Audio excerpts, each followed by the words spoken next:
Welcome to my review of LEGO Star Wars Set 75394, LEGO Star Wars Imperial Star Destroyer. This set includes 7 minifigures, that of which one of them consists of the 25th anniversary exclusive minifigure. On the side of the box, we have some of the 25th anniversary of Star Wars. On the front of the box, we have this beautiful concept art with a Death Star and some explosions going on in the background. On the back of the box, the ship is opened up, showing you all the features, and there is the instruction booklet, which is included in a small folder, which is nice, and the instruction booklet is pretty bland. And before I get into the set, I just want to remind you guys that I bought this set without any minifigures, but I did get it for 50% off. So sadly, none of the minifigures will be evaluated in this review. However, I do think that they're all pretty average, despite the Cal Kestis being an exclusive minifigure, which I think looks really great. I just wish it came with that little droid that he carries around. And here is the Star Destroyer. Overall, I think this is such an amazing model. Mine is on a personally customized display stand, which you should definitely make for yourself, just because it really levels up the look of the set. And overall, starting at the front, it's a very, very sleek design, with the only major downside of this set being that there is a large gap in the middle. However, it does enable you to open up the entire set.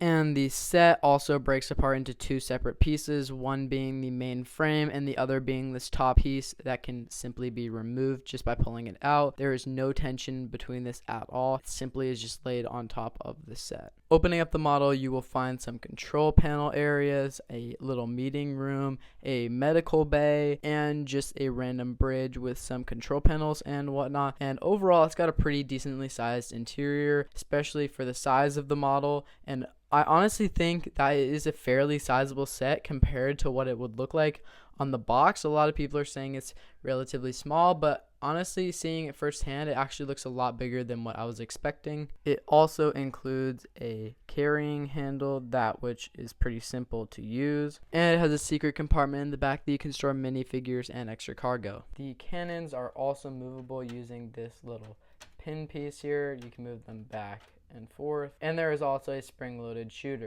Now overall, I think this is an amazing set, and I really like the overall display and how it looks, and this is why I think that this is one of my favorite LEGO Star Wars sets of all time, just because of how clean it looks and how amazing it looks on display. I would definitely recommend that you pick this one up, especially before it retires. And yeah, and I would honestly recommend that if you just want the set, you should probably buy it used and not buy the minifigures unless you really want that Cal Kestis, because it can save you a lot of money. Like, I saved myself almost $100 just by buying it without figures. So thank you guys for watching. As always, please like and subscribe and follow for another video.